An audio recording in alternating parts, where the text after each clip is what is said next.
Hi everyone, welcome back to my YouTube channel. In this video, I'm going to talk about some of the things that has made Jannik Sinner unplayable recently. I don't want to overhype him because people get really big on the hype. One thing I find with tennis fans, but probably all sports fans, is that they're very reactive to whatever's happening most recently. If a player has a really good result or a championship, boom, all the way up to the top, they have one bad game or one bad stretch. Everyone writes them off. They're sunk down to the bottom of people's rosters and expectations.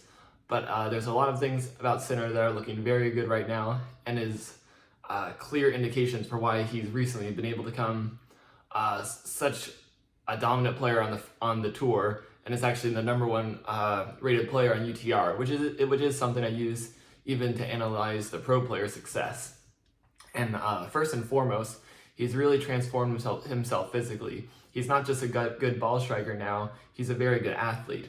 His legs are extremely low, he's able to get down low on the ball, his change of direction is fantastic, and his court coverage is really good.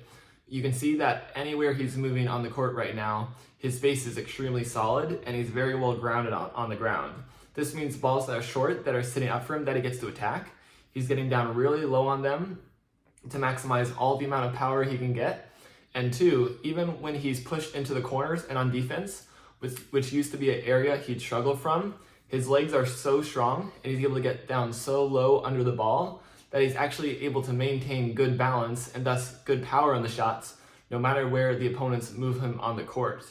So if he gets the short ball, he's deadly, which is a little bit something he's always been, but that's continued to improve. But now, even out of the corners and on defense, he's gotten much faster and he's gotten much stronger, even when pulled into difficult positions where he has to rely on his legs to stabilize himself. And two, he's become very consistent. He's not making a lot of errors. He very rarely hits the ball out now when given a chance to control a point. So he's continuing to make the necessary ball, make the neutral ball as long as he needs to in the rally, being a little bit more adaptive to the situation rather than always relying on power. He now will play the smart shot given the situation more often, and he's still finding the right balance of when to go defensive, when to keep it in, how to not rush the point, and he knows he's eventually going to be able to get the point into his favor if he gets in the right position. So from return, he's got great setup, serve, he's got great power on it now, and he's really covering all spots of the court well, and there's nowhere that he can't play a good shot from. Three, he's got great variety. He understands to be a complete player, he needs to use the slice, he needs to use the drop shot, he needs to come to the net.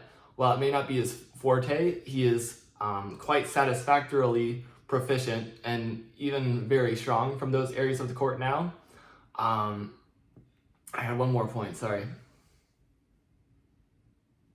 Oh yes, his timing and his setup on his swings. He's got extremely good technique and timing on all his strokes because he's extremely loose with his arms and he has a very good take back and follow through. One thing you can see with all his swings is that he's extremely quick to load the hips, take the shoulders back into position. He does that extremely early for any ball that comes to him. That means no matter how much pace the opponents bring to him, he's able to get the racket back in time, where he's able to time a quick ball still well and still have a controlled swing. And even on slow balls, by getting prepared early, it doesn't throw off his timing. He uses that time to advantage to help position his feet even better and concentrate his power into the shot. And the second part with that, the follow through, if you look at old video clips of him, this is something I've just seen really recently. He has an extremely natural follow through. If I back up from the camera a little bit, you can actually see on his forehands and backhands, his arm almost completely wraps around his neck, forehand and backhand. He's just extremely fluid with how far his arms finish in front of his body. That allows him to get great extension into the court. He's able to find the most powerful part of his swing at contact with his arms extended, and there's absolutely zero restrictions in any kind of constricting motion that holds back his power. All the momentum, all the strength he has his arm goes completely into the ball, completely unrestricted back as it follows all the way through around his chest.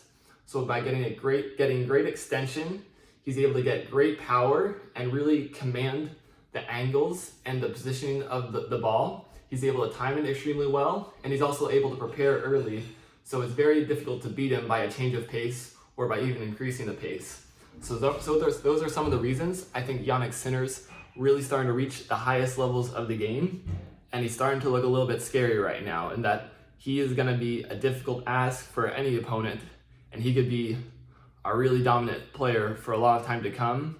I think there's a lot of players that are very good, but they've been unable to tie up the little things holding their game back.